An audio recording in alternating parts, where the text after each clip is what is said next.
ખેડૂતો જાગી જાઓ, ખેડૂતો જાગી જાઓ, ખેડૂતો જાગી જાઓ, ખેડૂતો જાગી જાઓ.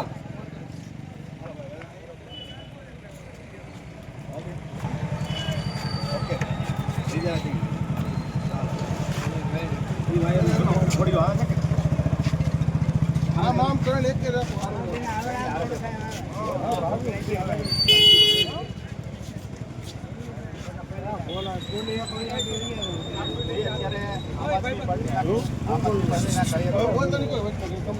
અત્યારે આમ આદમી પાર્ટીના કાર્યકરો માર્કેટિંગ યાર્ડની આપણે પૂછીએ કે એ લોકો અહીંયા શા માટે ભેગા થયા છે. પ્રગતિભાઈ શું કહે છે?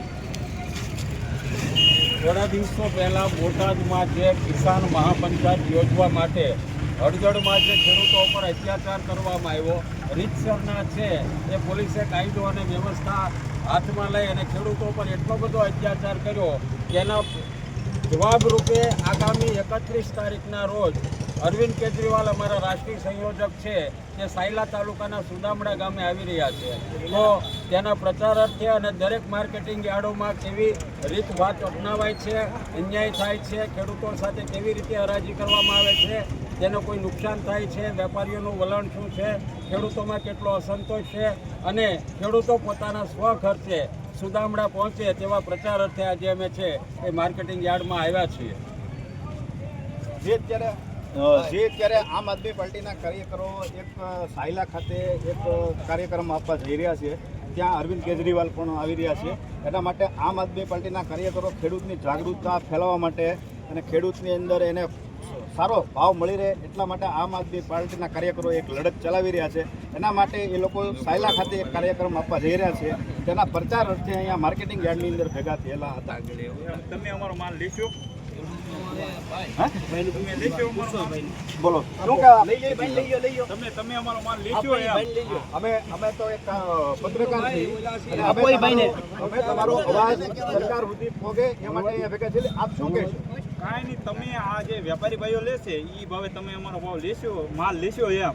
અમે વેપારી નથી, અમે પત્રકાર છીએ. અમે તમારો અવાજ સરકાર સુધી પહોંચાડવા વાળા છીએ. અમે તમારી સાથે છીએ. હા, વધારો હાટું થઈને કહે છે તમે લેવો એમ અમે કે વિરુદ્ધમાં નથી, પણ અમે એમ કહીએ છીએ કે તમે 5 જણા અમારો માલ લેવામાં આવો એમ. ભાઈ સરકાર માલ લે, સરકાર ખરીદી કરે માલ સરકાર લે, પાર્ટીઓ ન લે. ભાજપ માલ લેશે, સરકારે ટેકાના ભાવ સરકારે નક્કી કરવાના હોય.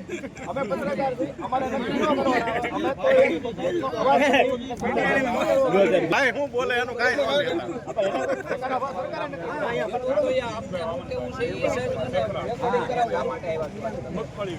મગફળી તમારી હાલની અંદર કમોસમી વરસાદને કારણે પલળી ગઈ છે, તો એ અંગે તમે શું કહેશો? એટલે અમે જો વહેલા લીધી અમારી મગફળી પલળી નથી અને અમને છે 1386 રૂપિયાનો ભાવ મળ્યો. બરોબર, તો અત્યારે તમે સરકાર પાસે શું આશા રાખો છો? અમે તો જો જે ખેડૂતોનું પલળ્યું છે એને પૂરતા ભાવ મળે એની આશા રાખી. આપ દ્વારા છે હાલની અંદર છે કડદા પ્રથાને લઈને છે વિરોધ કરવામાં આવી રહ્યો છે અને આગામી સમયની અંદર છે એ અરવિંદજી કેજરીવાલના સહયોગીથી એક મહાસંમેલન યોજવા જઈ રહ્યા છે. ત્યારે આજે આપ દ્વારા અથવા આપના કાર્યકરો દ્વારા પ્રચાર કરવામાં આવી રહ્યો છે. ત્યારે આજે માર્કેટિંગ યાર્ડની અંદર છે ઘણા બધા છે ખેડૂતો પણ એકઠા થયા છે. તો એ અંતર્ગત હાલની અંદર છે એ ખેડૂતો બધા ભેગા થઈ અને આ કડદા પ્રથા તળાજા શહેરની અંદર પણ નાબૂદ થાય એટલા માટે આપ દ્વારા પ્રયાસ કરી રહ્યા છે. તો દરેક આમને સહયોગ આપવા માટે ઘણા બધા ખેડૂતો છે, તો આપણે એમને પણ પ્રશ્ન કરીએ.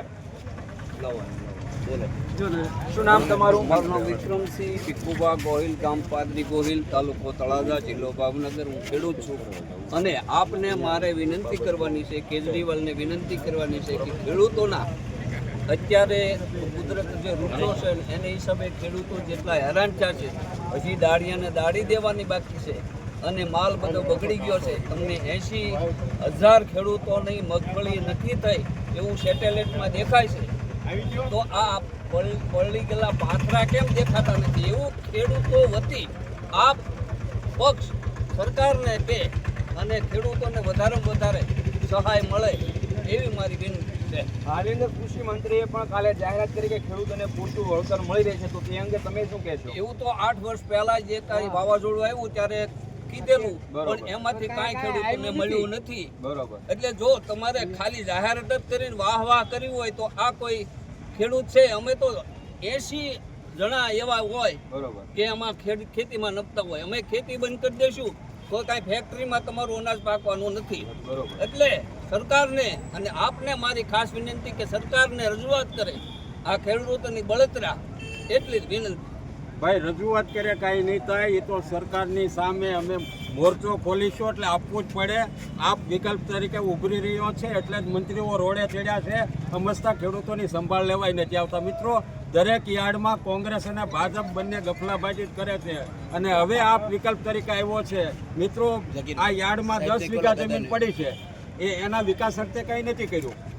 ખેડૂતોને વધારાના શેડ ઊભા થાય, જમીન રાખવી એ પ્રશ્ન માંડી અને અત્યારે જો યાર્ડના આ પડેલી જમીનમાં વિકાસ કર્યો હોત, ડેવલપમેન્ટ કર્યું હોત તો ઘણું હતું. તમારું નામ? એવું કામ? આજે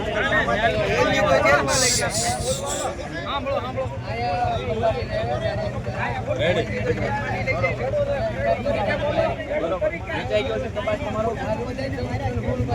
તમને એ ભાવથી સંતોષ છે ખરો? તમે આ અંગે શું કહેશો? સરકાર આગળ શું અપેક્ષા રાખો?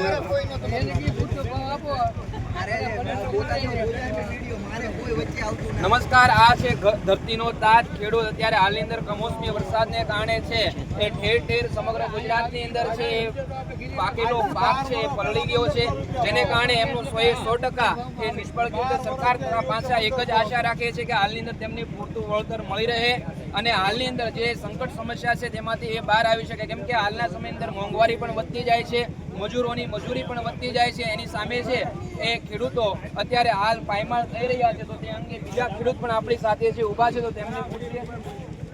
તમારું નામ? મારું નામ ગોહિલ હિતેન્દ્રસિંહ ઘનશ્યામસિંહ, ગામ ઓદરકા. ઓદરકા, જિલ્લો ભાવનગર. બરોબર. આજે તમે શું લઈને અહીંયા આવ્યા છો? કાંઈ લઈને નથી આવ્યો, હું ખાલી અમસ્તો તો આટો જ મારવા આવ્યો છું. બરોબર. બરોબર. સરકાર 2000 રૂપિયા દર 4 મહિને નાખે, બરોબર. પછી કોઈ નુકસાની થઈ હોય તો 10,000 12,000 નાખે. 10-12,000 થી અમારું કાંઈ થવાનું નથી. અમારો 5-5 લાખ રૂપિયાની નુકસાની થાય, એની અમે 5,000 આપે તો હું એ કરવા 5,000? અમારે સહાયની 1 રૂપિયાની જરૂર નથી. પૂરતો ભાવ મળે તો જ ખેડૂત ઊભો રહે. બરોબર. બાકી લોલીપોપ ચોકલેટ આપી દે, ચોકલેટમાં કાંઈ ન થાય. બરોબર. ગોઠણ હમણાં લેણામાં ગળી ગયેલા છે ખેડૂત. બરોબર. નથી એમાં વીમા હરખા મળતા, નથી કોઈ સહાય હરખી મળતી. બરોબર. હવે 11,000 ને 12,000 હેક્ટર દીઠ 11,000 એવું આપે કપાસમાં ક્યાં હોય. બરોબર. પછી આપણે જે વાવાઝોડું તાવતે થયું એ વખતે એને બહાર આપેલું સરકારે, એમાંની 40% માણસોને મળેલું છે અને 60% બાકી. બરોબર. હવે ખેડૂતનું જે આગેવાની લઈને જે ખેડૂતનો દીકરો આગેવાન થઈને બહાર આવે છે એને જેલમાં નાખી દેવામાં આવે. એટલે આ સરકારની તાનાશાહી છે. પણ હાલની અંદર કૃષિ મંત્રી જીતુભાઈ વાઘાણીએ પણ કાલે જાહેર કરી દરેક ખેડૂતો જે છે જેનો પાક નિષ્ફળ ગયો છે એમને પૂરું વળતર આપવામાં આવશે, તો તમે શું કહેશો એ અંગે? અત્યારે નિષ્ફળ ગયેલો છે. બરોબર. બરોબર. હજી 15 દી પછી આવશે કે તમારા ખેતરની અંદર આ પાક નહોતો. બરોબર. આવું બને. જ્યારે આ વસ્તુ બને કે હાલો વરસાદ આવ્યો, વાવાઝોડું આવ્યું, એટલે 2 થી 3 દિનની અંદર સર્વે થાય તો જ એમાં ખબર પડે. બાકી પછી તો એમાં સિંગુ વીણીને આપીએ ને કે અમારા સિંગુ હતી 15 દી પછી આવે ને તો એ આમ ક્યાંક તમે વેરી દીધી. બરોબર. આવું છે બધું. ખેડૂતને હેરાન કરે અને એક પ્લેટ 2 રૂપિયાની પ્લેટ મળે છે. બરોબર. એના 2 કટકા કરે છે, એનું સંગઠન છે. આ ખેડૂતનું સંગઠન નથી ને એટલે ખેડૂત હેરાન થાય. બરોબર. 2 રૂપિયામાં જો 2 ભાગ ખાતા હોય, એનું સંગઠન હોય તો ખેડૂતનો તાત તો આખા વિશ્વનું ભારતનું પૂરું પાડે છે. એટલે હાલની અંદર સરકાર પાસે તમે અત્યારે કઈ આશા રાખો છો? આ જે કઈ નુકસાની થયું એનું વળતર મળે અને સારા ભાવ બધાની અંદર ટેકાના ભાવ જાહેર કરે, અનાજથી માંડીને કે એટલું જ તે, આની અંદર નહીં. પછી અહીંયા વસ્તુ લઈને આવ્યા, કપાસ લઈને આવ્યા. બરોબર. કપાસ ખરીદાણો પછી ન્યા જઈને ભીનમાં હોય કે ગમે કોઈ વેપારી રાખે ત્યાં તમે જાઓ એટલે એમ કે આમાં ફલાણું છે ને ઠીકડું છે ને લોકડું છે ને એમ કરીને 100 ને 200 રૂપિયા કાપે તો એ વખતે માથું અંદર ફરવીને જોઈ લેતા હોય તો એટલે મુદ્દો કહેવાનો અર્થ એ ખેડૂત કે તમને જ્યારે ના માલ પાડે તમારો છે તળિયા સુધી ત્યારે જોઈ કિંમત લેવાની બીજા શું લોકો હોય? કરે છે. હા માલ તમારો છે જ્યારે હા. કિંમત લોકો બીજા લોકો બીજા કરે કરે છે. છે અને એમને નરેન્દ્ર મોદી સાહેબે એવું કીધેલું કે 2022 આવે એટલે ત્યાં સુધીમાં ખેડૂતની આવક બમણી થાય, બમણીની 10માં ભાગની થઈ ગઈ. માટે હાલની અંદર એક બીજા ખેડૂત પણ આપણી સાથે જોડાઈ રહ્યા છે તો તે તેમને આપણે પ્રશ્ન કરશું કે તમે આજે શા માટે આજે અહીંયા આવ્યા છો? આજે તો ખાસ આવવાનું કારણ એ જ છે કે પહેલાં તો મગફળી થઈ છે ખેતીમાં તો પેલા દાડી આપવા માટે પેલા પૈસા તો જોવે માટે સિંગ તો વેચવી પડે તો સિંગ વેચવી એટલે પૈસા આવે તો દાડિયાને દાડી આપીએ પણ આ દાડીમાં શું આમાં દાડિયાને પણ દાડી નથી મળી આમાં 989 રૂપિયા ખાલી ભાવ આવ્યો છે શેનો ભાવ આવ્યો છે? સિંગનો મગફળીનો 989 રૂપિયા. બરોબર. એટલે મણ જ્યારે વાવી ત્યારે કેટલો ભાવ હતો? ત્યારે 2500-2600 રૂપિયા તો બિયારણનો ભાવ. બિયારણનો ભાવ હતો જ તે. તો આ મતલબમાં ખેડૂતો છે તો ખેડૂતોને એની પૂરેપૂરી સગવડ નથી મળતી. એનું કારણ તો માત્ર એવું છે કે એ પોતાનો પાક ઉગાડવાથી શરૂઆત કરીને અહીંયા હેડ સુધી લાવે ને હેડમાં લાવે તો પણ તેને સંતોષ નથી મળતો. માટે મહત્વનું એ જ કારણ છે કે ખેડૂતને સંતોષ મળે અને ખેડૂત છે તે તો ધરતીપુત્ર કહેવાય અને ધરતીમાં અંત પાકશે તો જ તે લોકો સુધી પહોંચશે અને લોકો સુધી પહોંચશે તો જ તે તેનું જીવન શક્ય બનશે. માટે ખેડૂતોને એની જે આજીવિકતા છે તે પૂરી મળવી જોઈએ એવું જ કહેવાનું. અને એને પૂરો નિર્ણય તો નથી લઈ શકતા. ખેડૂતો અભણ છે ક્યાંથી લઈ શકે? એને પૂરું શૈક્ષણિક કાર્ય તો નથી મળ્યું પણ આજે જે યુવા પેઢી છે એને એટલું જ કહેવાનું છે કે જાગૃત થાય અને જે હેડ નહીં હેડ માનો તો કાંઈ નહીં પણ થોડું ઘણું નોલેજ તો હોવું જોઈએ કે આપણે ખેડૂતોને માટે શું આવી રહી છે. અત્યારે કમોસમી વરસાદ પડી રહ્યા છે તો અત્યારે એવું કહેવાય કે સારોલું તો બગડ્યું છે, સારોલુની સાથે માલને નીંદ પણ બગડી છે તો માલ ઢોર પણ ભૂખ્યા મરે છે વાડી. તો આને માટે કંઈક સારો નિર્ણય બને અને આ જે મુદ્દાવાલ છે એનો ભાવ થોડોક વધે એવું મારું કહેવું છે. શું તમારું નામ? મારું નામ આશીષ, ગામ? ગામ માખણી.